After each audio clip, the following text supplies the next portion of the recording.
I'm sure y'all have seen Trump at McDonald's this past week. How he worked at a Pennsylvania McDonald's. All right.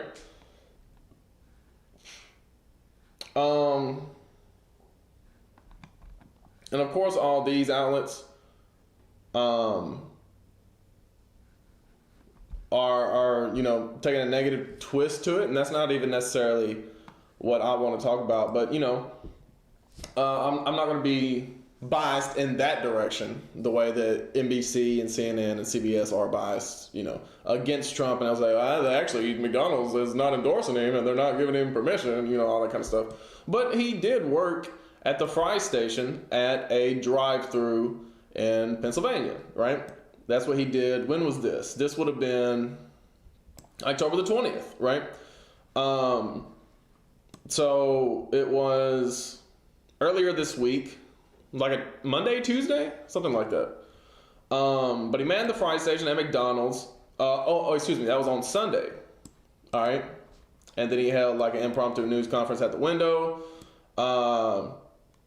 So I'm not going to get into all this, but it's not a coincidence that Trump was found at McDonald's, was shown at McDonald's, serving McDonald's food, and then starting yesterday, E. coli infections tied to McDonald's burgers rise up to 75, U.S. FDA says. Now, I'm not saying, Trump personally wiped his ass with the burgers or anything like that, but these two, and it's not like he even contaminated the food, but there's a reason that something's going on here. That's all I'm going to say. Something fishy is going on here. They, for some reason, this is either what they planned to do to contaminate McDonald's food, or it's God showing, hey, look, all this is defiled. And we'll get into that later about how it definitely is all defiled and unclean. But E. coli infections tied to McDonald's burgers rise to 75, the FDA says. All right. And then it says the number of people infected by the E. coli outbreak tied to McDonald's quarter pounder hamburgers increased to 75 from 49. The U.S. Food and Drug Administration said on Friday, right? Because I think it's actually started yesterday, where they actually started saying, hey, what I saw was across 10 states. That was the article that I had seen yesterday. But now it's saying 75 people, all right? Of the 61 on whom information was available, the health regulator said 22 persons have been hospitalized. 2 of them have developed hemolytic uremic syndrome. Excuse me, I can't read big words all the time. A serious condition that can cause kidney failure. All right, so 2 of them are leading to kidney failure. All right, the E. coli and then specific strain that has caused the death of 1 person is said to cause very serious disease, especially for the elderly, children, and people who are immunocompromised, right? So people who have weaker immune systems, if they eat this quarter pounder or some other food from McDonald's, they may die from this. It's very possible. The world's largest burger chain temporarily paused serving the quarter pounder in a fifth of its 14,000 U.S. restaurants that were impacted. The company had said on Wednesday, right? So they wouldn't even stop selling it at all the stores. Not even all the stores that were impacted by this, right? They say, well, there's a little bit of E. coli, people will be fine. All right, it said slivered, that's what it says, right? Slivered onions. Slivered onions used in the quarter pounder was the likely source of the outbreak, and it was supplied by a single supplier that serves 3 distribution centers. Initial findings of the FDA as well as the company showed, right? So the company did its own private investigation, and then the FDA did an investigation as well, and they said, okay, it's probably these contaminated onions, all right? Taylor Farms was the supplier for the affected locations, and McDonald's has initiated a voluntary recall, the company and the agency have said. The supplier also has recalled several batches of yellow onions produced in a Colorado facility, right? So they're being extra careful about the onions, all right? McDonald's said late on Friday that onions from Taylor Farms' Colorado facility were distributed to about 900 of its restaurants in Colorado, Kansas, Wyoming, and and portions of other states in the region. The company said it had also decided to stop sourcing onions from the facility indefinitely. Right, so they're shifting the blame to somebody else. It's not McDonald's; it's our distributor, and we've stopped, dealing with them. The U.S. Department of Agriculture said late on Wednesday, even though onions are the likely suspects, one of its state partners is testing samples of the beef used in the burger for E. coli, right? So they said, look, even though we think it's onions, could be this beef, could be this meat, all right? As of October 24th, the outbreak has affected Colorado, Kansas, Utah, Wyoming, Iowa, Missouri, Montana, Nebraska, New Mexico, Oregon, Wisconsin, Washington, and Michigan. So it started out in the West and then moved to the Midwest. All right. So is it moving? It's technically moving east. Is it going to affect, the East, the Northeast, the U.S.? I mean, the Southern U.S., I should say. Is it going to affect these other places? And it's spreading like that. We'll see where it spreads, how it spreads. They'll probably stop this specific thing, but this is just how it works in America, the defiled food. And we're going to read that here shortly. All right. It said Colorado reported 26 infections. The Centers for Disease Control and Prevention said, so the CDC got involved too. And they said, look, Colorado alone has 26 infections. Due to the product actions taken by McDonald's and Taylor Farms, the risk to the public is very low, the CDC said.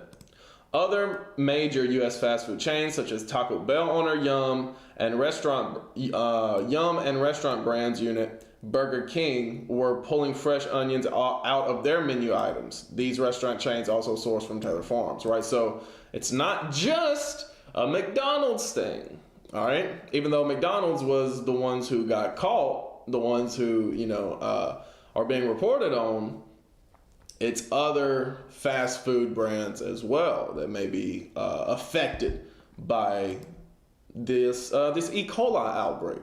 All right, this defiled food. All right. It says shares of McDonald's closed down about 3% on Friday. We continue to believe that more infections are possible in the near term, and the greatest risk to investor is the continuous negative news cycle. So that's just talking about the stock, and I don't really care about the stock. I care about the health of the people. But again, this is America, so they care all about the stock, so they had to put that there. But the point is, Trump was there endorsing McDonald's, or rather, is kind of a mutual situation where, McDonald's received an endorsement from Trump as far as like people came to McDonald's, right? MAGA supporters going to McDonald's.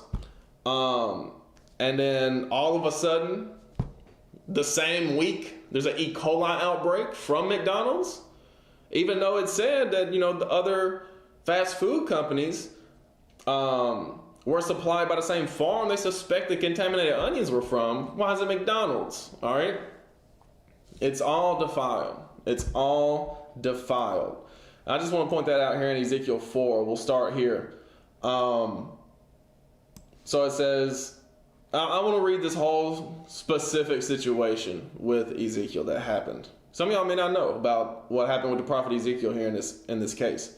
It said, take thou, so this is the Lord speaking to Ezekiel, take thou also unto thee wheat and barley and beans and lentils and millet and fitches, and put them in one vessel, and make thee bread thereof, according to the number of the days that thou shalt lie upon thy side, 390 days thou shalt eat thereof. And thy meat which thou shalt eat shall be thy weight.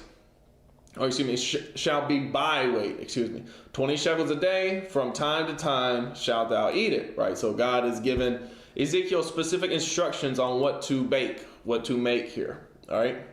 Thou shalt drink also water by measure, the sixth part of a hin, from time to time shalt thou drink. And thou shalt eat it as barley cakes, and thou shalt bake it with dung that cometh out of man in their sight. All right, so that if y'all are unfamiliar, that's how E. coli comes about, is when a person ingests fecal matter. That's usually the main thing about E. coli, where it comes from. All right, if certain things like crops primarily aren't washed properly, That's how you get E. coli, is by consuming fecal matter. All right. So he specifically said, thou shalt eat dung, right? Dung that come out of man, right? And the Lord said, even thus shall the children of Israel eat their defiled bread among the Gentiles, where I will drive them, right? So God caused Ezekiel to eat this as a symbol, as a allegory for what was going to happen to the children of Israel, right? As a metaphor for what's going to happen to the children of Israel. As we have been scattered all over the world, we've been eating defiled food, all right? And specifically in the case of McDonald's and their E. coli, it's been defiled with fecal matter, all right? And he said, or the article said rather, that it's not just McDonald's. It's other fast food companies as well who got their onions, at least, from the same source, all right? And it may not be the onions, it may be something else. But the point is, it's all defiled. It's all unclean. All right? And it's just what we have to live with. We got to try our best to stay away from stuff like this. I know I stopped eating McDonald's a lot.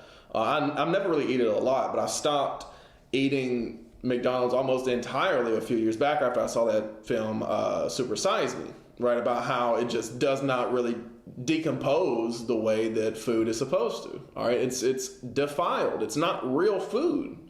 It's manufactured. It's all damn near poisonous. And in this case, with the E. coli infections, it's literally poisonous. All right.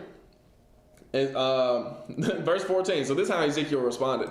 Then said I, Lord God, behold, my soul had not been polluted from my youth up, even till now have I not eaten of that which dieth of itself, or is torn in pieces. Neither came there abominable flesh into my mouth. He said, Lord, I've always eat clean food. I've never eaten anything defiled. I've always kept kosher diet. I've never eaten anything that was abominable or unclean.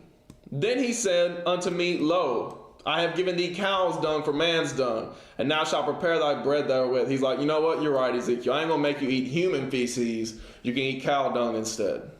All right? Moreover, he said unto me, Son of man, behold, I will break the staff of bread in Jerusalem, and they shall eat bread by weight and with care, and they shall drink water by measure and with astonishment. So he said, look, this is all a sign about what's going to happen to Jerusalem. All right? This is all a sign about what's going to happen to my people. All right, they're going to be scattered. They're going to eat bread by measure. It's going to be defiled bread.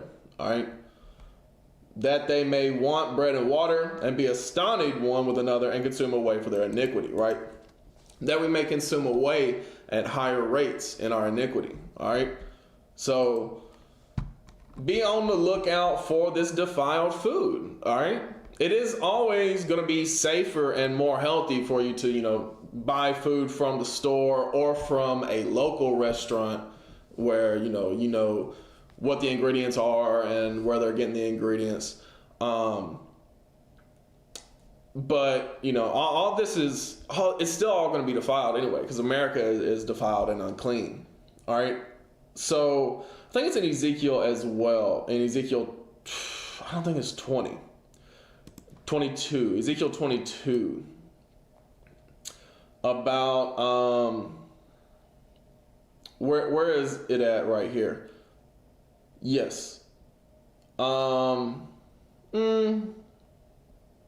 This isn't exactly it, but this is also good here, where it says in Ezekiel 22 and verse 26, her priests have violated my law and have profaned my holy things. They have put no difference between the holy and profane. Neither have they showed difference between the unclean and the clean. And see, that's here in America. There is no difference between the unclean and the clean. So like everything gets defiled, all right, by way of how close it is in proximity to unclean things and unclean practices. And how would you have a major E. coli outbreak that affects, a multitude of different states, right? Unless the processes by which these things are being shipped and being gathered is defiled, is unclean. There's no difference, all right, between unclean and clean. And this is like food. It still gets contaminated with fecal matter, all right? And I have hid their eyes from my Sabbaths, and I am profaned among them. So, There's a specific scripture that I'm looking for here that I forgot to bring up whenever I was planning this out. It only just come to mind as we were going live. Let's see. I'll just have to skip it because the proper phrasing and wording is slipping my mind as well. So y'all forgive me for that. But I do want to go to Isaiah. Before we get off of this topic, I want to go to Isaiah 29. Isaiah 29 and verse... I'll start with 15. Because it's not a coincidence, and I don't know the reason behind it, but it's not a coincidence that, Trump was working at a McDonald's earlier this week, and then it comes out that this McDonald's has an E. coli outbreak. It's not a coincidence at all. What's the reasoning behind it? Is it because they really want people to disassociate from Trump in their minds, or is it because they just have a hate and a disdain towards people in general? I mean, that is definitely there because they are the wicked. Or is this a judgment directly from God saying, hey, look, I'm not dealing with this man, even though he claims to be, for Christ and all this and that. I'm not with this man. Either way, all of that is a part of it. But Isaiah 29, starting with 15, woe unto them that seek deep to hide their counsel from the Lord, and their works are in the dark, and they say, who seeth us and who knoweth us, right? That's what goes on here a lot in America, is they do things in secret. They do things behind the scenes that really play out on a worldwide stage, and they don't reveal any of this, but it will be revealed over time. It's similar to like the whole Diddy situation, where Diddy has been doing this behind the scenes for years, and there are other people in the music industry doing stuff like this and even worse stuff than what they got Diddy on, that they've been doing stuff like this behind the scenes for years, and it's only now coming to light, only now being revealed. And all of America is like that as well. All right, there's so much shady, underhanded, the skeevy underbelly type things going on in this world that will be revealed in due time. But right now, we can't really discern what's the real reason and cause behind why they're doing these things and what exactly they are doing, like the full story. Only God knows, and it will be revealed. Verse 16, surely your turning of things upside down shall be esteemed as the potter's clay, right? So the whole thing with McDonald's is it's not how food's supposed to be. Like this whole like manufactured of like their fries never decomposing, and they're supposed to be made out of potatoes, right? Something that naturally does decompose, right? Does get old, but their fries just don't, and like their food is just so manufactured, so processed that it's the opposite of how food is supposed to be. It's defiled. All right, as we see with the E. coli outbreak. And I keep mentioning this E. coli outbreak, not that this is going to be like the end of everything as far as like, oh, it's going to kill thousands of, I don't even necessarily think that. But the way that and it seems like they are doing this, trying to experiment with a way to make the food specifically deadly and, filled with disease. If they can do it in a covert way, which they have been for years, whereas it's just been, they pump it full of high fructose corn syrup and, just make it give you cancer over time, right? But that's not quick enough, apparently. They need something that's going to be, that's going to kill people almost instantly, right? Get them sick almost instantly. And that seems to be where they're headed, all right? Surely your turning of things upside down shall be esteemed as the potter's clay. For shall the work say of him that made it, he made me not? Or shall the thing framed say of him that framed it, he had no understanding, right? And that's what they say about God. Oh, God's not real, and if God is real, we can kill him, we can overcome him, we don't have to do what he says. Like, all this, like, evil and wicked mentality. That's what America is really built on. This, idea that, oh, if God is real, then he must be for us because look at everything that we're doing. Ain't we great? Like, is this whole pride about things? And it's just really, it's going to be a day when judgment comes. It is. It just is. And it's coming soon. It will be, God will take what they've done with the world and flip it right back up. Flip it, turn it the way that it really should be. All right. They turned it upside down. God's going to turn it back right side up. All right. So from there, we can get out of the E. coli infections. But yeah, watch the quarter pounders. Watch the McDonald's. Maybe stay off of McDonald's. If you consume a lot of McDonald's, stay off McDonald's for the next few weeks. All right. Because it seems to be spreading. Maybe they've stopped it. Maybe they haven't. Maybe just fast food in general. Maybe just stay away from that for the time being. That might be best. But I want to talk about though, because next week, before we get to next Sabbath, will be old Halloween. And this is the Library of Congress, the origins of Halloween traditions. It was written by Heather Thomas in 2021. The origin of Halloween traditions. And I'm just going to spoil it for you real quick. It's all pagan. It's all evil. Don't do the stupid Halloween mess. All right. All the traditions, all the holidays that America celebrates are evil and wicked holidays. All right. I call them holidays because they are days of hell. They are not days of righteousness. They are not holy days. I didn't coin the term as far as I didn't come up with it, but that is what I like. That is what I like calling them because you're not supposed to be celebrating them. All right. They're days of hell. All right. It says carving pumpkins, trick-or-treating, and wearing scary costumes are some of the time-honored traditions of Halloween. Yet, the Halloween holiday has its roots in the ancient Celtic festival of Samhain, a Gaelic word pronounced Samhain, right? So you may see me pronounce it as Samhain as it's spelled, or Samhain as it's pronounced in Gaelic. But it's a pagan religious celebration to welcome the harvest at the end of summer. All right, so that's where it all goes back to. That's where Halloween has its origins in a Celtic pagan idolatrous celebration. That's what it is. It's the worship of idols. All right, that's what it is.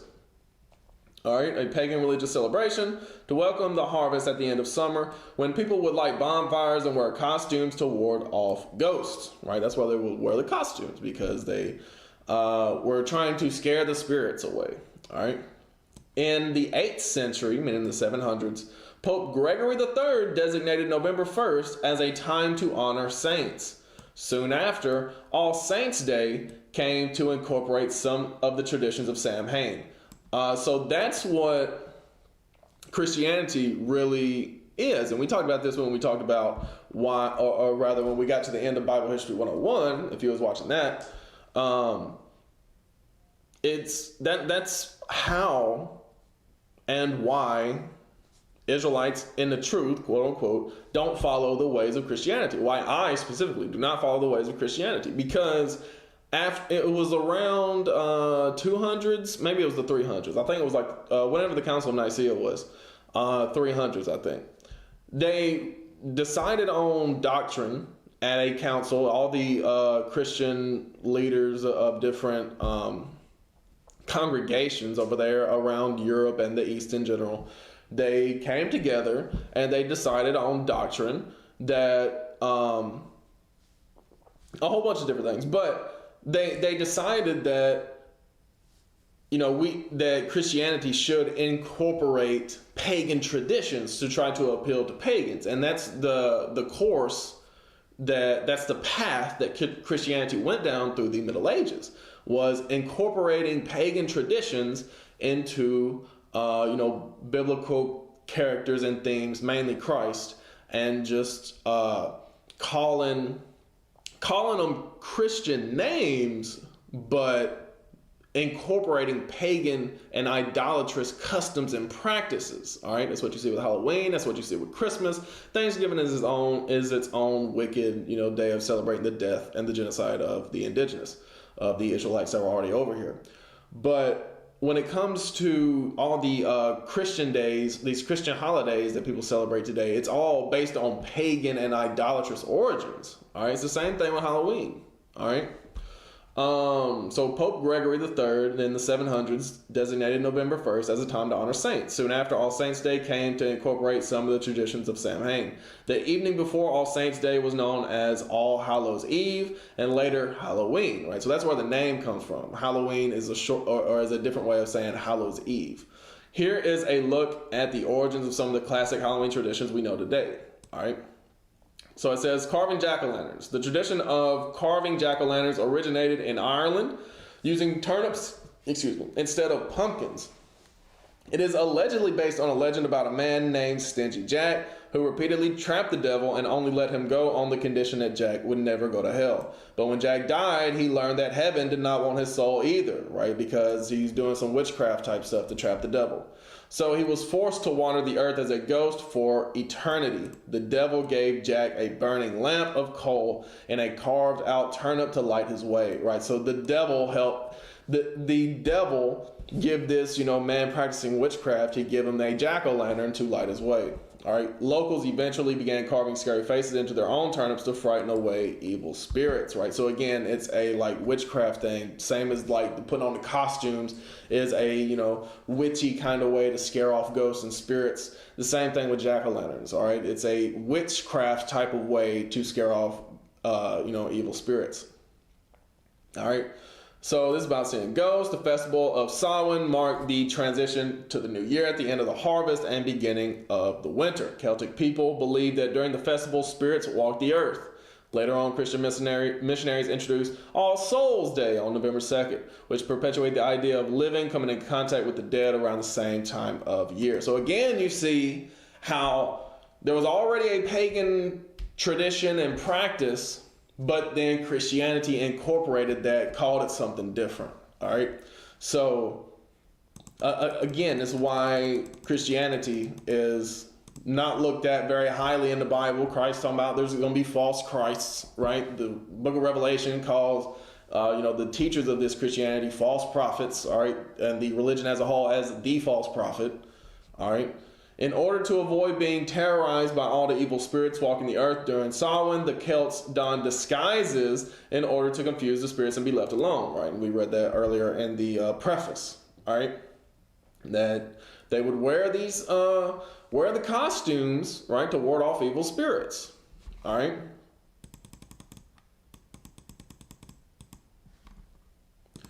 And, we'll get to trick-or-treating here in a minute, but and people may say, well, what's wrong with warding off evil spirits? It's how you do it, right? God said, do not deal with witchcraft, all right? And he said, you shall not suffer a witch to live.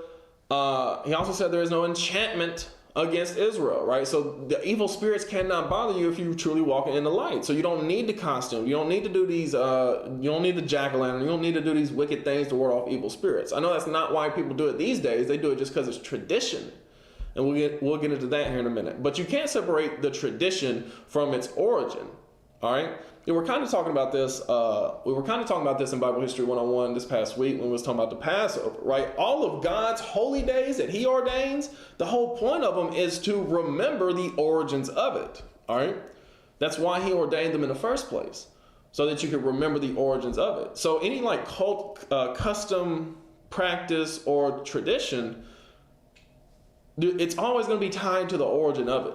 All right, you can't separate the two. You can't say, well, we don't believe none of that. We just do all this. Well, why do you still do it? All right.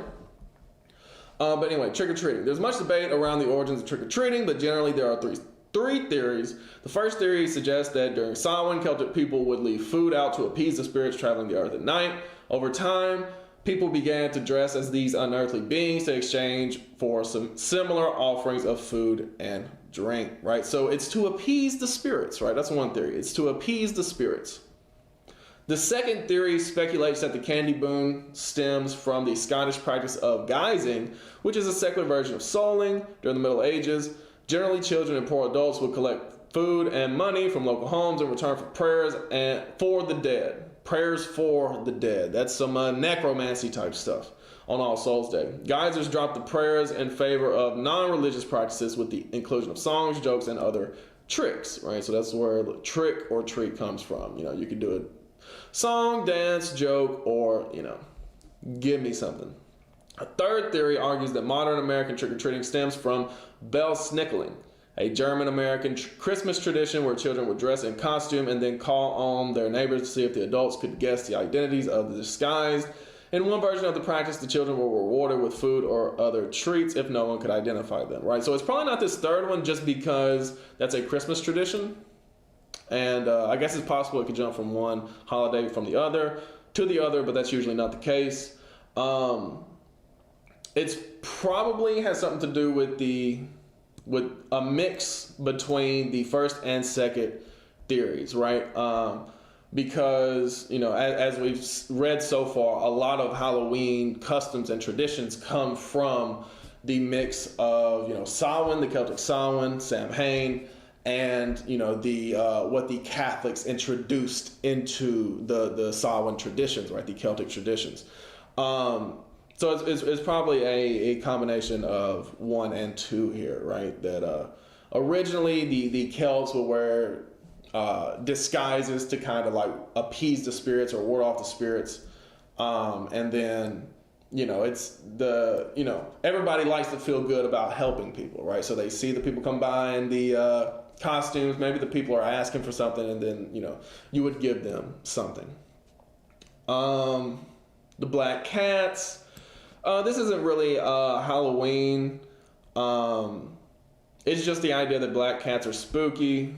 The idea of being spooked by black cats dates back to the Middle Ages when these dark felines were considered a symbol of the devil. It didn't help that centuries later, accused witches were often found to have cats, particularly black ones. People began to believe that cats were the witches' familiar. And that's, says supernatural entities that would assist in their practice of dark magic, and black cats and spookiness have been linked ever since, right? So that's not necessarily a Halloween thing. That's just the origins of, the superstitions around black cats. The traditional Halloween colors of black and orange also traces back to the Celtic festival of Samhain, right? So basically everything that has to do with Halloween goes back to this Celtic tradition, this idolatrous practice of Samhain or Samhain. For the Celts, black represented the death of summer, while the orange symbolized the autumn harvest season, right? Very Wiccan, right? Very Wicca, right? That whole mentality of witchcraft, which is basically the worship of nature. And that's what you see with the Celts. They were druidic in nature.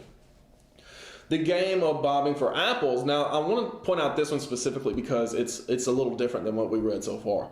The game of bobbing for apples has been a staple at Halloween parties for many years, but its origins are more rooted in love and romance. The game traces back to a courting ritual that was part of a Roman festival honoring Pomona, right? Pomona is the god of, or the goddess of the harvest, or rather this festival honoring Pomona was a harvest festival, right? The same thing as Samhain, basically. The same thing as Hallows Eve. The goddess of agriculture and abundance, right? So they would worship the god or the goddess Pomona at this harvest festival that fell around the same time as Halloween. And that's where the bobbing for apples thing came from. While multiple versions existed, the gist was that young men and women would be able to predict their future relationships based on the game, right? If a man went down and grabbed an apple and a woman came up next, went down, grabbed the apple, then, it was meant to be. When the Romans conquered the British Isles in 43 AD, the Pomona Festival blended with the similarly timed Samhain, a precursor to Halloween, right? So that was introduced amongst the Druids then. Whoa, come on. There we go. Pranking. People do pranks, I guess, but yeah, we'll talk about it because I guess this is the origin of pranks. People like doing pranks, doing ribs. Playing pranks often varies by region, but a pre-Halloween tradition known as Devil's Night is created to a different origin depending on the source. Some say that pranks started as part of a May Day celebrations, but Samhain and eventually All Souls Day also included good-natured mischief. It says good-natured mischief, right? But mischief is not good-natured. When Irish and Scottish immigrants came to America, they brought with them the tradition of celebrating Mischief Night, as a part of Halloween, right? So that's why people like roll people's yards and stuff. It's mischief night, right? This time of year encourages, at least here in America, encourages people to act out of mischief, all right? For much of the early history of Halloween, towering bonfires were used to light the way for souls seeking the afterlife. These days, lighting candles have generally replaced the large traditional blazes, right? If you want to create a spooky atmosphere, right, you light candles. And all that has to do with witchcraft as well. I don't know if you've ever seen like a witch's altar, somebody who believes in, spiritual and talking to the dead and all that kind of stuff. They have like a lot of candles lit, and that is symbolized, or rather that symbolizes a connection to souls and things like that. And with the candy apples, I don't necessarily need to get into that, but this goes back to Pomona as well. Pomona had a lot to do with apples, evidently. Bats, not necessarily getting into the bats. That's just spooky stuff. That's not really Halloween per se. So devouring candy, I do want to touch on this because it really just talks about how Halloween has been commercialized, right? They took this idolatrous custom, and here in America it's not really about serving idols. I mean, if they can get you to serve idols and turn away from God, then they're going to celebrate that. But it's more about making money. That's what they care about here in America. They worship money, all right? The act of going door to door for handouts has long been a part of Halloween revelries. But until the mid-20th century, right, the mid-1900s, the treats children received were not necessarily candy. Things like fruit, nuts, coins, and toys, right? So it didn't even have to be food.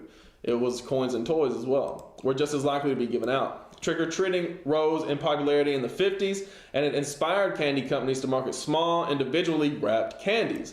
People began to favor the confections out of convenience, but candy did not dominate at the exclusion of all other treats until the 70s, when parents started fearing anything unwrapped. All right, so in the 70s, that's when it really started taking off, as these, candy companies started selling individually wrapped candies that you could, put into a bag and promoting with commercials. These, this Halloween season. All right, the spirit of Halloween and all this kind of stuff. So, from there, I want to start with Wisdom of Solomon 14. All right, starting with verse 11, it says, "Therefore, even upon the idols of the Gentiles shall there be a visitation." Right, the same way, and we've been reading about this in Bible History 101, about how God came and, basically brought judgment upon the gods of Egypt with all of his 10 plagues being a specific indication and a specific sign that, hey, your Egyptian God does not rule over this area, whatever the area was, as far as like wildlife or harvest or crops or any the sky, right? Your God does not rule over this. The one true God of heaven and earth rules over all. All right, he is the Almighty. He is the God of heaven and earth. All right, so that's what he was proving to the Egyptians. What Solomon saw here. In the spirit, he saw, hey, look, all the idols of the Gentiles, they're going to get a visitation too. When God brings judgment on the earth, he's going to shut down all these traditions and practices, all right? Because in the creature of God, they become an abomination, right? Idols are an abomination in the eyes of God, and stumbling blocks to the souls of men, and a snare to the feet of the unwise, all right? So all these traditions and customs that people are keeping these days, it's all unwise, it's all stumbling blocks, it's all abomination, it's all idolatry. It is not going to last. It is not going to last. All right? For the devising of idols was the beginning of spiritual fornication. So if you're celebrating Halloween, then you are cheating on God. You claim to serve Jesus. If you celebrate Halloween, you are cheating on him. Spiritual fornication. All right, and the invention of the invention of these customs, of these idols, the corruption of life. Your life has been corrupted if you celebrate these things. All right, you are living a corrupt life. All right, for neither were they from the beginning, neither shall they be forever. You see that right there? So they're not going to last forever. It's a temporary thing, like America is a temporary thing. It's not going to be here forever.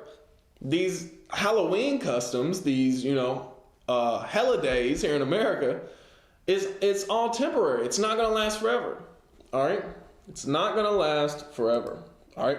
So with that, let's get Joshua. Joshua 23. Joshua 23 and I want to say 12 maybe? Let's see. No, it's actually before that. I'm going to start with verse 6. It says, "Be ye therefore very courageous, to keep and to do all that is written in the book of the law of Moses, that ye turn not aside therefrom to the right hand nor to the left." Right? So the law of Moses does not talk anything about Halloween. It does not say anything about Christmas or Easter, Thanksgiving, Valentine's Day, right? It talks about keeping the Passover. It talks about keeping Pentecost, right? The Feast of First Fruits. The harvest celebration that we're supposed to be keeping is actually the Feast of Tabernacles, also known as the Feast of Ingathering, all right? That's a harvest celebration to the Lord, where we dwell in booths for a week to honor and remember what our forefathers went through in the wilderness, all right? And I talked about that leading up to it, how we should be keeping that. That's already come and gone this year. And yet, the masses here in America and worldwide are going to be celebrating Halloween, when that is a tradition to a Celtic god, all right, and not to the God of Israel, not to the God of Abraham, Isaac, and Jacob, and not of the Lord Jesus Christ. You think Jesus Christ was celebrating Halloween? Of course not. You think he would condone that? Of course not. It's idols, all right? Verse 7, "That ye come not among these nations, these that remain among you, neither make mention of the name of their gods." Right? So that would be Halloween. That would be your Samhain, your Samhain. "Nor cause to swear by them, nor serve them." So that's what you're doing whenever you celebrate their customs, celebrate the customs of these idols. You're serving them, because God didn't tell you to do that. All right? It's either you're serving these idols or you're serving yourself. Either way, you ain't serving Christ, because he didn't say to do that. You serving them. All right? "Nor bow yourselves unto them," right? So don't be in this idolatry. Don't be in this idolatrous custom, right? Wearing the costumes. Oh, I just want to dress up in a costume. I just want to make jack-o'-lanterns, right? All that is evil, all right? It's not of God. It's of the world, all right? Speaking of, let's get that in 1 John 2. It's not of the God of our fathers. It's of this world. In 1 John 2, starting with verse 15, "Love not the world, neither the things that are in the world." Right? So that would be all that this world does. Halloween, Thanksgiving, Christmas, all that is of the world. Love not the world. Oh, but what are people going to think of me whenever? Who cares? Love not the world. Neither the things that are in the world. If any man love the world, the love of the Father is not in him. You see that right there? So if you love doing the things of this world, then you don't love God. And God don't love you. I'm just telling you straight. "For all that is in the world, the lust of the flesh, right? And the lust of the eyes, right? So the lust of the flesh, for example, for Halloween, what do women dress up as? Slutty this, slutty that, right? The slutty nurse, the slutty nun, the slutty whatever else. All right, it's the lust of the flesh. They want to be oogled and noticed by men, and men want to chase after their lust. All right, the lust of the eyes. Oh, but it's so fun. Look at all the decorations that they got. All right, it's the lust of the eyes. It's things that appeal to you. Oh, don't look so much fun. Oh, we're dressing up as such and such. Oh, we're gonna be this and that. It's all, and the pride of life. That's what it is. It's the pride of life. That was my life. I can live it. I'm proud to do this. I'm proud to do that. I was really proud of my costume this year. Like, it's all foolishness. It's all wicked. Has nothing to do with God. It's all of the world. It's all idols. All right. So it is not of the Father, but is of the world. All right. It's not of the Father. All those customs and traditions is not of the Father. Oh, and let me read 17. This goes right along well with what we read in Wisdom of Solomon 14. And the world passeth away, and the lust thereof. Right? So all that, it's all temporary. It's all going to be destroyed. It all passes away. Halloween's not going to be here forever because it comes from an idolatrous practice. It can't stay forever because idols don't have any life. Same are all those that believe in them. All right? I'll get that next. And the world passed away and the lust thereof, but he that doeth the will of God abide forever. He that do the will of God abide forever. What's the will of God? Feast of Tabernacles. Not Halloween. Hanukkah. Not Christmas. The Passover. Not Easter. That's not the will of God. All right? The will of God is what he ordained in the scriptures. Everybody wants to, especially in Christianity, we don't have to do none of that, brother. We ain't got to celebrate them days. We ain't got to do none of that. It's the Old Testament. Yet they keep Halloween when that ain't nowhere in the Bible. What sense does that make? We ain't got to do all them things that God ordained, but we gonna keep this Christmas ham. We gonna celebrate. We gonna get a Christmas tree tonight. We gonna set up Christmas lights in September. Like, it's all foolishness. It's all idols. It has nothing to do with God. It has nothing to do with God.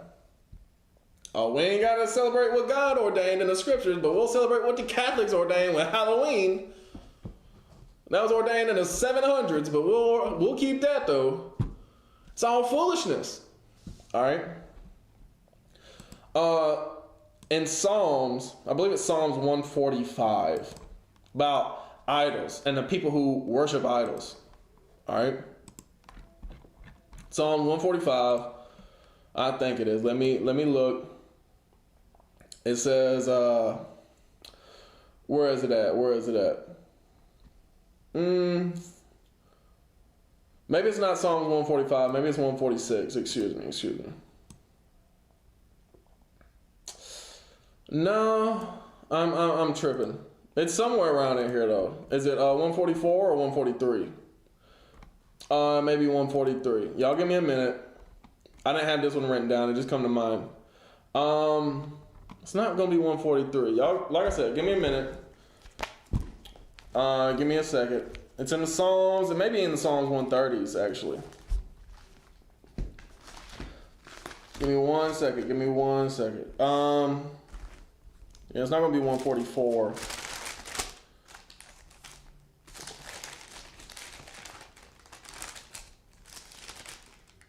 Give me one second, y'all. Please forgive me. It's Psalms 135, not 145. It's 135. All right. So Psalms 135. Y'all, please forgive me. Psalms 135, and what verse do I want? Starting with, I guess I'll start with 13 because I like this verse. Thy name, O Lord, endureth forever. And thy memorial, O Lord, throughout all generations, right? Everlasting life, all right? All the traditions of the world will pass away, but God will be here forever. The God of Abraham, Isaac, and Jacob, he is, all right? And he will be forever. For the Lord will judge his people, and he will repent himself concerning his servants, meaning he will turn back. He will turn back to his people. God will turn back to his people. The idols of the heathen are silver and gold, the work of men's hands, right? The idols are made up. They're not real. They're just what people made, right? Samhain does not exist. Samhain does not exist. It's just what people made, all right? The customs that people made up. They have mouths, but they speak not. Eyes have they, but they see not. They have ears, but they hear not. Neither is there any breath in their mouths. And this is the point that I wanted to get right here, verse 18. They that make them are like unto them, so is everyone that trusteth in them, right? So the people who follow after these idols, serve these idols, keep these idolatrous customs, they have mouths, but they speak not. Meaning they're literally talking, but they have no kind of understanding or wisdom to give you, all right? They have, or eyes have they, but they see not. All right, so they see what's going on, but they still can't see the truth. All right. They don't have the vision that God wants them to receive. All right. They can't see what the kingdom's going to be. They will never experience what the kingdom is. All right. They have ears, but they hear not. Right. You can give them the word all day long. Read them the Bible all day long. They say, you know what? I still want to celebrate Halloween. I'm picking up my costume tomorrow. So, it's already ordered. They can hear you literally, but they won't listen. All right. And there's no breath in them. They don't have the breath of life. They don't have the commandments of God. They don't have any kind of understanding when it comes to the word of God. All right. They will not receive life. They will receive death. All right. And, this all goes back to you reap what you sow, right? If you are sowing these idolatrous customs, you will reap unto yourself death, all right? You will receive death for your sin, all right? That's how that works. The wages of sin is death. I do want to exit out of that one.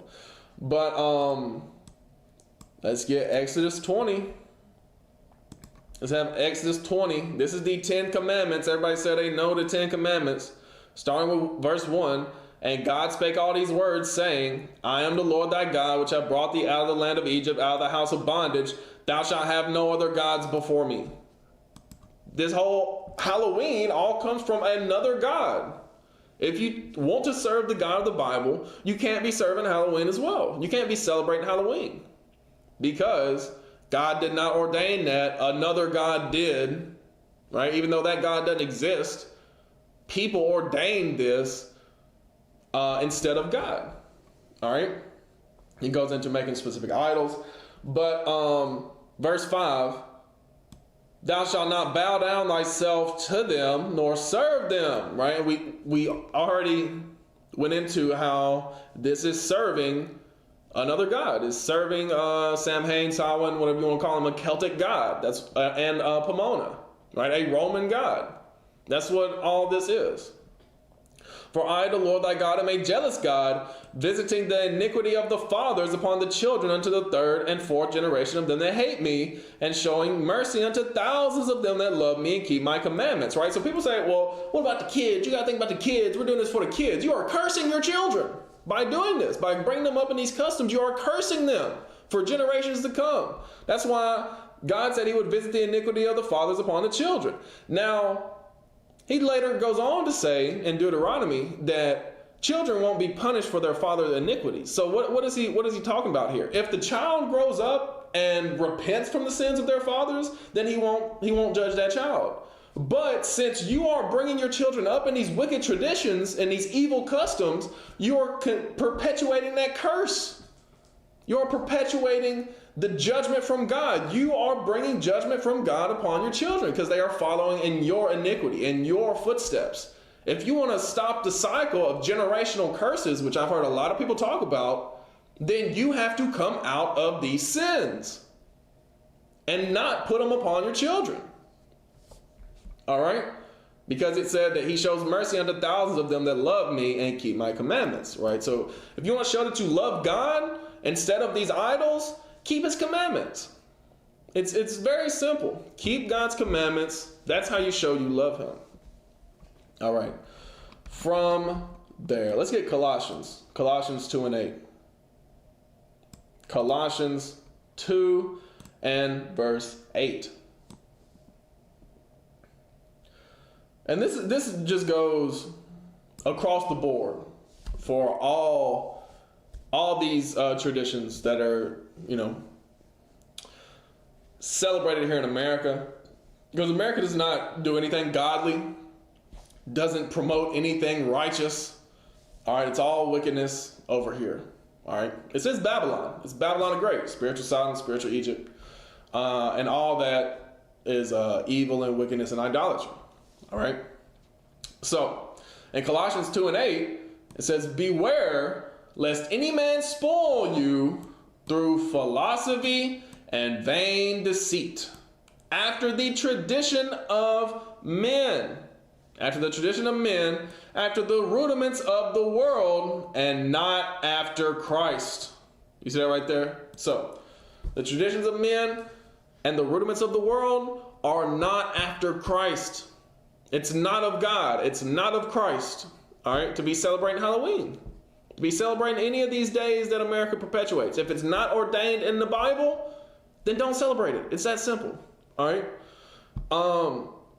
The big three holidays here in America that people celebrate are Halloween, Thanksgiving, and Christmas. All right, those are the big three.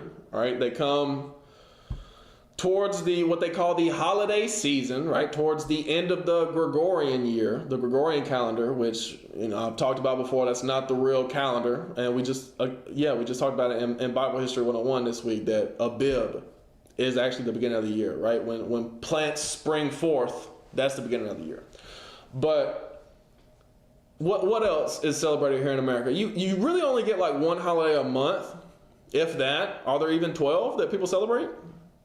It's Halloween, Thanksgiving, Christmas, New Year's, I guess Valentine's Day, and I mean, what else besides like 4th of July is actually even celebrated here in America? That's 6 holidays out the year. God give us, first of all, a Sabbath every week that we celebrate. So first of all, we get a high holy day every week. All right.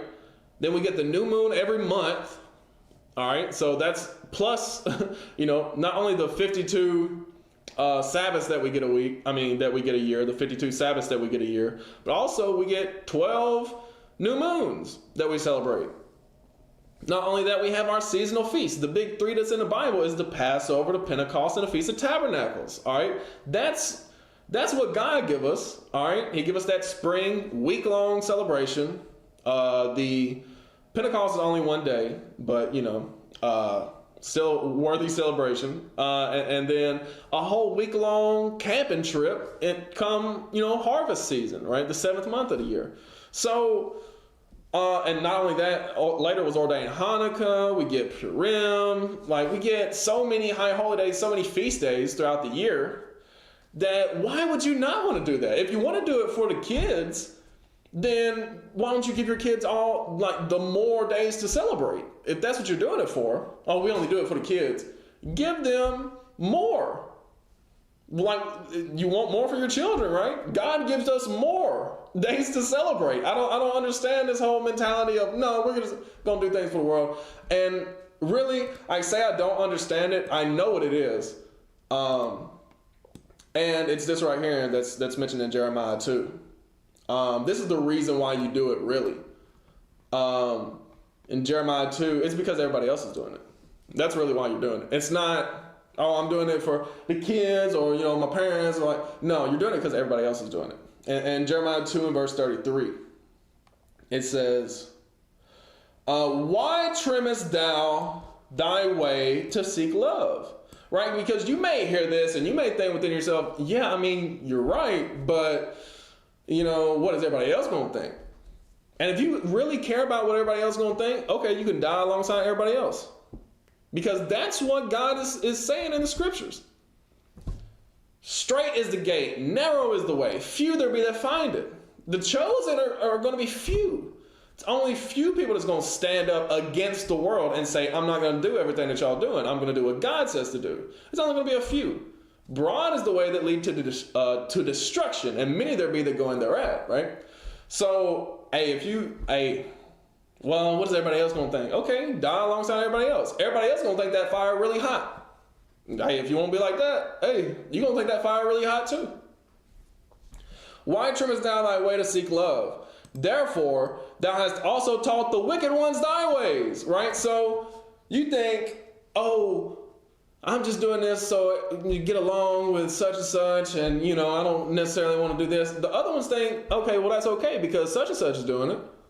I know that what the brother's saying is true. Do you believe in that? Well, yeah, I believe in it, but I'm not going to do it. Okay, I don't have to do it either. That's the mentality. That's what the people are going to think. When they see that you're not changing and they actually respect your opinion, they're going to say, I ain't got to change either. I ain't got to come to God. Why not? Because, they're not. That's the mentality. You're going to get everybody killed just because you don't want to stand out, just because you don't want to, swim against the stream, so to speak. All right. So, hey, y'all need to come out the foolishness. Halloween is just foolishness. It's idolatry. All right. Come out the wickedness. Do what God says to do. All right? Keep the days that God ordained, not the days of, the oppressor and the enemies, the heathen, the Gentiles. Don't be like the Gentiles. Be like the chosen.